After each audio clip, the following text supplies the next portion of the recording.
Dominus vobiscum.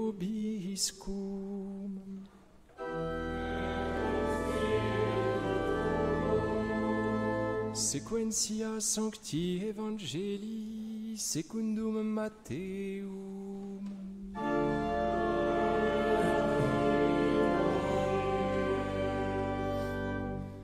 En ce temps-là, les pharisiens se retirèrent et tinrent conseil contre Jésus pour le prendre au piège dans ses paroles. Ils lui envoient leurs disciples avec des Hérodiens pour lui dire « Maître, nous savons que tu es véridique, que tu enseignes la voie de Dieu en toute vérité et que tu ne tiens compte de personne, car tu ne regardes pas à la condition des gens.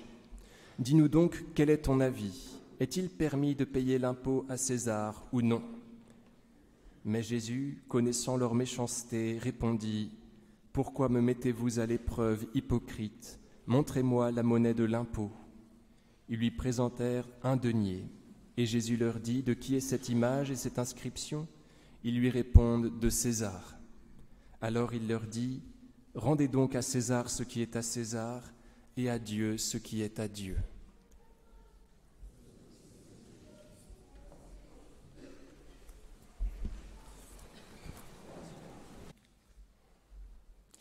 Au nom du Père et du Fils et du Saint-Esprit, ainsi soit-il.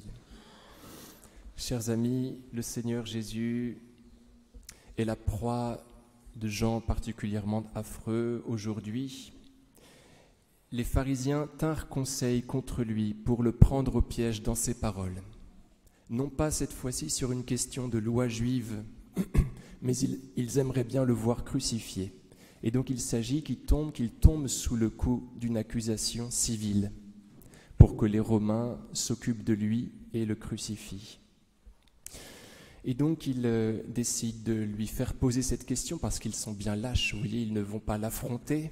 D'ailleurs, il les a défaits plusieurs fois parce qu'il a une forte répartie, le Seigneur Jésus. Donc il lui envoie, parce qu'ils sont lâches, il lui envoie les Hérodiens et leurs disciples pour lui poser cette question, est-il permis de payer l'impôt à César?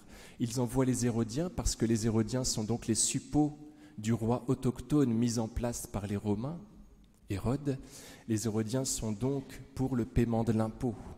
Et donc c'est à eux de recueillir cette déclaration de Jésus contre l'impôt, pour qu'ensuite on puisse nuire au Seigneur Jésus. Vous voyez leur habileté qui n'a d'égal que leur méchanceté. Ils sont particulièrement méchants parce que eux-mêmes, les pharisiens, sont contre le paiement de l'impôt. Ils se mettent d'accord avec leurs ennemis, avec les Hérodiens, pour faire tomber Jésus. Ils veulent le faire tomber sous le coup d'une accusation qui pourrait très bien leur être faite à eux. Vous voyez un petit peu leur méchanceté. Et souvenons-nous qu'au moment du procès de Jésus, quand il se retrouvera devant Pilate, eh bien, ils seront capables de produire de faux témoins qui diront contre Jésus qu'il est contre le paiement de l'impôt, alors qu'ils auront bien entendu qu'il est pour. Vous voyez comme les pharisiens sont. Et que Jésus était vraiment crucifié avant de l'être physiquement. Il l'était dans ses relations humaines. Et le voilà être la proie donc de ces personnalités immondes que sont les Hérodiens et les pharisiens. Chers amis, il est tout à fait normal d'être un peu persécuté au travail, dans nos relations humaines. Si nous ne le sommes pas, c'est que nous manquons quelque part d'être disciples du Seigneur Jésus. Si tout va bien, c'est que nous ne l'aimons pas assez, puisque d'après saint Charles de Foucault, aimer, c'est imiter.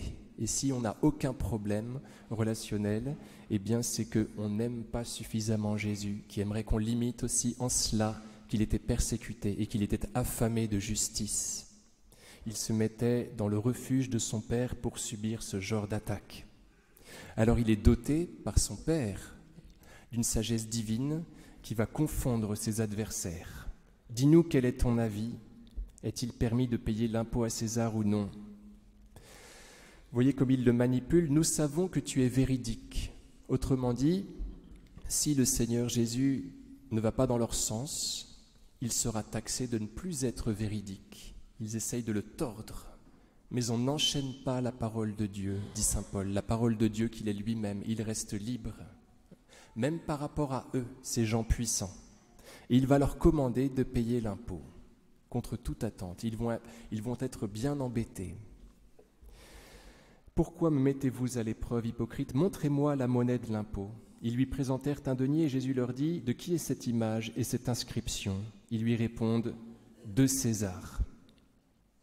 Alors il leur dit, rendez donc à César ce qui est à César et à Dieu ce qui est à Dieu.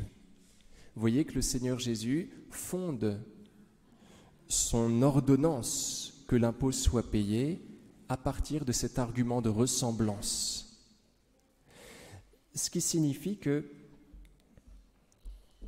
le Seigneur Jésus se fait dans cet évangile en fait infiniment subversif, étant donné qu'il ajoute « et rendez à Dieu ce qui est à Dieu ». Or, qu'est-ce qui est à la ressemblance de Dieu? L'homme. L'homme doit être rendu à Dieu. Vous voyez? Si c'est sur cette argumentation de ressemblance que le Seigneur se fonde, il faut comprendre que si ce qui est à l'image de César doit être rendu à César, ce qui est à Dieu doit être rendu à Dieu. Et donc l'impôt doit être payé, par contre le pouvoir de l'État est considérablement réduit à ce moment-là par le Seigneur Jésus, qui empêche que l'État atteigne l'homme. Il défend la liberté humaine, qu'on atteigne à la dignité de l'être humain. Je ne sais pas si je me fais comprendre. Ce qui est à l'image de César, eh bien que cela lui soit rendu, même si c'est beaucoup d'impôts et que César fera du mal à partir de ces impôts. Peu importe, je suis au-dessus de tout ça, je maîtrise tout. Par contre, que César ne touche pas à l'être humain. Ce qui est à l'image de Dieu doit être rendu à Dieu. Donc le Seigneur Jésus, vous voyez, en même temps qu'il se soumet apparemment, est extrêmement séditieux dans cet évangile. Il nous dit que César n'a aucun pouvoir sur l'homme, sur l'éducation. Et aujourd'hui, on sait que ce n'est pas du tout le cas. L'État essaye de prendre l'homme de toutes ses forces, et en particulier quand l'homme est faible. Il faut que nous prions fort pour cela, pour que son action soit contredite, que nous prions ou que nous entrions en politique pour cela. La politique est la plus haute forme de charité, dit saint Thomas d'Aquin, parce que quand on entre en politique, on tombe sous le coup d'une tonne d'accusations comme le Seigneur Jésus. Et nous rendons grâce que certains d'entre vous y entrent et se sacrifient véritablement. Nous prions pour eux pour qu'ils se mouillent jusqu'au bout, qu'ils aillent jusqu'au bout dans la perte de leur vie pour la défense de la dignité humaine. Pensez au 1er décembre 2016, c'est cette promulgation du délit d'entrave. Les femmes enceintes en difficulté n'ont pas d'autre choix que d'avorter. Et si on leur propose une autre solution, on tombe sous le coup de la loi. Donc c'est terrifiant, vous voyez. Il y a une volonté de tuer qui vient du démon, qui a toujours voulu la mort de l'homme et qui passe par les puissants pour avoir plus de possibilités d'action. Et donc le Seigneur Jésus nous commande de respecter, que l'être humain soit respecté, que nous soyons rendus tous à Dieu. Alors il y a cela, il y a donc le combat que nous connaissons aujourd'hui sur l'euthanasie, il y a celui sur le début de vie, et puis il y a les combats au quotidien. Nous n'avons pas le droit de capturer l'autre en le manipulant ou en le regardant de travers. C'est saint Augustin, vous savez, qui disait cela, qui pleurait dans ses confessions du fait d'avoir aimé la sagesse ancienne et éternelle bien tard. Ô sagesse ancienne et éternelle, je t'ai aimé bien tard, dans ma laideur je me ruais sur tes créatures, sur la beauté de tes créatures, voyez. Plutôt que d'aller vers toi, Seigneur, de me tourner vers toi, le Créateur de ces belles choses. Donc vous voyez, on peut contrevenir à ce commandement-là du Seigneur Jésus, que tout lui soit rendu en matière humaine en pratiquant l'impureté. À ce moment-là, on prend l'homme qui en fait appartient à Dieu. Donc le Seigneur Jésus, vous voyez, nous demande de combattre politiquement, mais aussi tout simplement au jour le jour.